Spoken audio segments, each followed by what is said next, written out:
नमस्कार मित्रांनो, मी यश वासेकर, कन्सल्टंट नाशिक. माझी उपरी पंडित कॉलनी, जुन्या पंडित कॉलनी नाशिक येथे आहे. आज आपण बोलणार आहोत बोन मॅरो ट्रान्सप्लांट या विषयावरती. बोन मॅरो ट्रान्सप्लांट म्हणजे काय आणि त्याचे उपयोग काय होतात.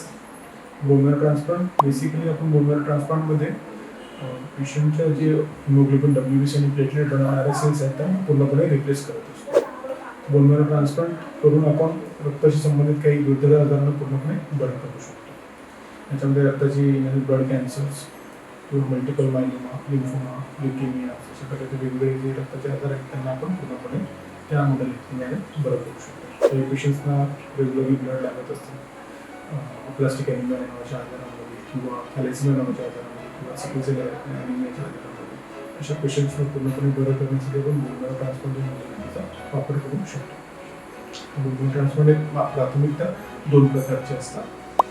एक असतो ऑटोलॉगस आणि एक ॲलोजेनिक. ऑटोलॉगस ट्रान्सप्लांटमध्ये आपण पेशंटच्या स्वतःच्या स्टेम सेल्स जेव्हा वापरल्या जातात त्याला आपण ऑटोलॉगस ट्रान्सप्लांट म्हणतो. तर ही मोडॅलिटी मल्टिपल मायलोमा आणि लिम्फोमा नावाच्या आजारामध्ये वापरली जाते. आणि जेव्हा आपण स्टेम सेल्स भावा किंवा बहिणी करून घेतो, जर ते मॅच झालेले असतील तर, किंवा आपण बाहेरून कधी कधी स्टेम सेल्स घेतो व्हॉलंटरी डोनर्स करून रजिस्ट्रीच्या थ्रू, तेव्हा आपण त्याला मॅच अनरिलेटेड डोनर ट्रान्सप्लांट म्हणतो.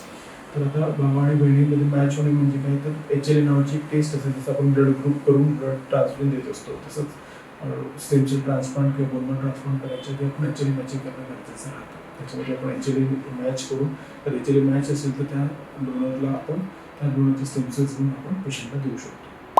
आता ॲलोजेनिक ट्रान्सप्लांट म्हणजे बाहेरच्या डोनरकडून घेतलेले स्टेम सेल्स घेऊन ट्रान्सप्लांट केलं तर त्याला आपण ॲलोजेनिक ट्रान्सप्लांट करतो. ते वेगवेगळ्या प्रकारचे ब्लड कॅन्सर्समध्ये आपण त्याला वापरू शकतो, किंवा थॅलेसिमियाचा आजार आहे किंवा प्लास्टिक ॲनिमियाचा आजार आहे, जे किती काही इम्युनिटीचे आजार असतात त्याच्यामध्ये पण हे वापरलं जातं. तर या ट्रीटमेंट मोडॅलिटीमध्ये आपल्याला पेशंटला 30 दिवस ॲडमिट ठेवावं लागतं. एक आयसोलेशन रूम, त्याच्यासाठी स्पेसिफिक गाईडलाईन्स आहेत, त्याच्या थ्रू आम्हाला त्या यूज करून त्या ट्रीटमेंट मोडॅलिटी पुढे घेऊन जावी लागते.